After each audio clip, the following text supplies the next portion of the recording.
Pusryčių receptas, kai norisi kažko sotaus ir skanaus. Ingredientai.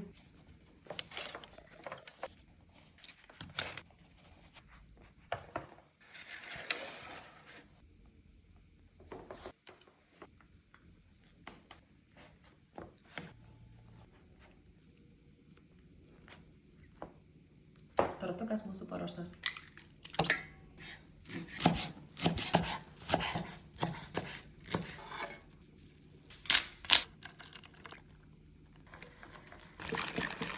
Tokia maža problema, bet darant receptą, kepimo popierius yra pamirštas, tai tvarkom situaciją. Sekam ir atsargiai viskas tvarko. Dabar jau geriau.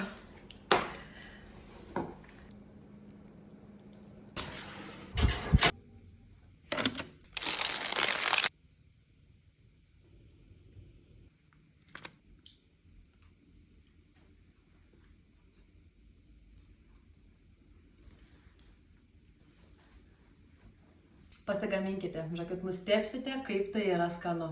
Paprasta, bet skonis tai